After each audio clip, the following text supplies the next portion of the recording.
तो मैंने पास रचनात्मक सुझाव भी हैं, उसमें आपको लोगों को दिलचस्पी नहीं है, इसीलिए आपको पता नहीं है। आप बुरा ना माने तो सर मैं एक सवाल नहीं, मैं पूछूं कुछ आपसे? बुरा नहीं मांगूंगा, आदमी मत बुरा मानिए, मैं कुछ कहूंगा तो। मैं सर बुरा ना माने तो मुझे ऐसा लग रहा है मैं बीजेपी के भावी शत्रुघ्न सिन्हा से बात कर रहा हूं। नहीं, मुझे लगता है कि किसी दुष्ट के साथ मैं इंटरव्यू कर रहा हूं, अगले नहीं करूंगा। नहीं सर, मैंने इसलिए आपसे बोला ये क्योंकि इतने बागी नहीं कहूंगा, इतना खुलकर सरकार के साथ सरकार के मंत्री का इतना मुखर विरोध किसी ने नहीं किया। ये तो तय करने वाली है सरकार, ये तय करने वाली है पार्टी, वो कुछ नहीं कहते हैं। तुम्हें इतना क्यों, तुम क्या जेटली का चमचा हो?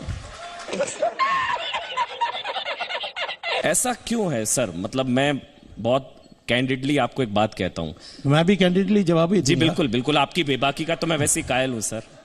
मैं बड़ी बेबाकी से एक बात कहता हूं, बीजेपी में मेरे ख्याल से आप इकलौते ऐसे नेता हैं, सांसद हैं, जो अपनी लाइन खुद तय करते हैं, पार्टी की लाइन नहीं टो करते। उसके आप ये कहते हैं वित्त मंत्री अरुण जेटली इकोनॉमिक्स नहीं जानते हैं। आपने कहा कि माल्या मिलकर गया जेटली से। आपने ये भी कहा कि चिदम्बरम और इन लोगों पर कार्रवाई नहीं हो रही जेटली की वजह से। जेटली, आपने बहुत कुछ कहा उनके बारे में, फिर भी आप पर कार्रवाई नहीं होती।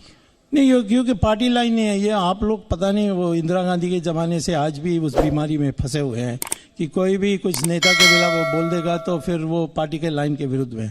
हमारी पार्टी लोकतांत्रिक पार्टी है, उसको मानना चाहिए, और जो तथ्यों पर आधारित बातें हैं, भले पार्टी के कई लोगों को पसंद ना आए, परंतु वो पार्टी का विरोध नहीं होता है। मैं तो पार्टी के लिए सबसे ज्यादा प्रचार कर रहा हूँ, रोज घूमते रहता हूँ, मीटिंग्स एड्रेस करता हूँ, तो फिर तो वो देखना होता है। नहीं सर, अगर आप प्रचार में तो यह है कि जो जेटली के पीछे चापलूसी करेंगे तो मुझे प्रमोशन मिलेगा, मुझे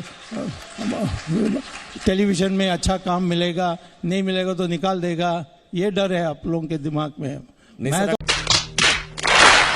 करें मोदी सरकार का, और मोदी सरकार के प्रचार में कहें कि इकोनॉमिक फ्रंट पर जेटली फेल, हाँ, तो वो सरकार की तो आप नाकामी गिना रहे हैं। नहीं, लोग पसंद करते हैं इसको, कहते हैं कि ये सच्चा आदमी है, ये हमें धोखा नहीं देने के लिए चाहता है।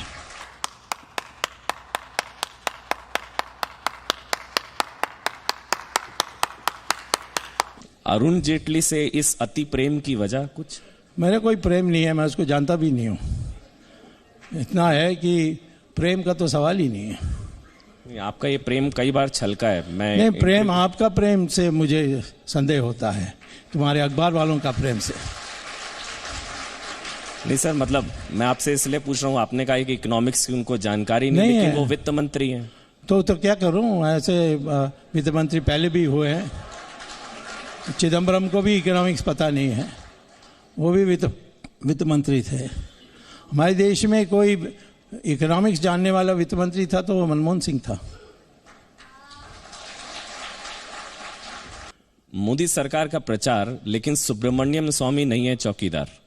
मैं चौकीदार नहीं हो सकता। चौकीदार का काम है कि किसी को चोरी करने से रोकना, और मैंने कहा कि ब्राह्मण होता है ज्ञानी और त्यागी, कोई जन्म से ब्राह्मण कोई नहीं होता हमारे देश में, होना भी नहीं चाहिए। कृष्ण भगवान ने इसको स्पष्ट कर दिया गीता में। पता नहीं अब गीता पढ़ते हैं कि नहीं, परंतु गीता में लिखा है स्पष्ट। और उसके आधार पर मैं चोरों जो चौकीदार पकड़ेगा उसको सजा कैसे दी जा सकती है, उस पर मैं विचार कर सकता हूँ। ये पकड़ना का काम मेरा नहीं है, परंतु किसको पकड़ना चाहिए ये बताने का काम है। इसीलिए मैं चौकीदार नहीं बन सकता हूँ, मैं ब्राह्मण हूँ, ये कहा था मैंने। मतलब कोई ब्राह्मण अगर है वो चौकीदार नहीं हो सकता? नहीं, फिर वो ब्राह्मण का काम नहीं कर रहा, वो फिर चौकीदार हो जाता है। दोनों नहीं हो सकते आप।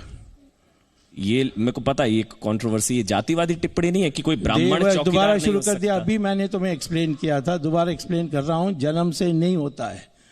ये जो जाति चल रही है वो तो जाति और वर्ण में फर्क है, वो भी नहीं आप जानते हैं, यही प्रॉब्लम है। आपका पश्चिमीकरण बहुत हो गया है, थोड़ा भारतीयकरण करो अपने का।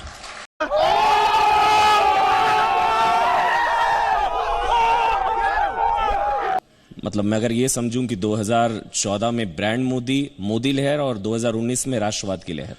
नहीं 2014 में भी ब्रांड मोदी नहीं था, ये तो आप अखबार वालों ने बना दिए। अच्छा। उस समय 3 मुद्दे थे। एक मोदी का जो उन्होंने विकास की बात की थी, दूसरा था जो भ्रष्टाचार के जो केसेस मैंने दर्ज की थी और जिसमें 2G जैसे चीज़ों में कि इतने बड़ी घोटाला हुई है, विदेशों में इतना पैसा जमा है, वो सारी बातें। और तीसरा था कि हिंदुत्व, उसमें राम मंदिर 370 हटाना, ये सारी चीज़ें बात मैनिफेस्टो में लिखी गई थी। इन तीनों के आधार पर हमारी मेजॉरिटी बनी थी।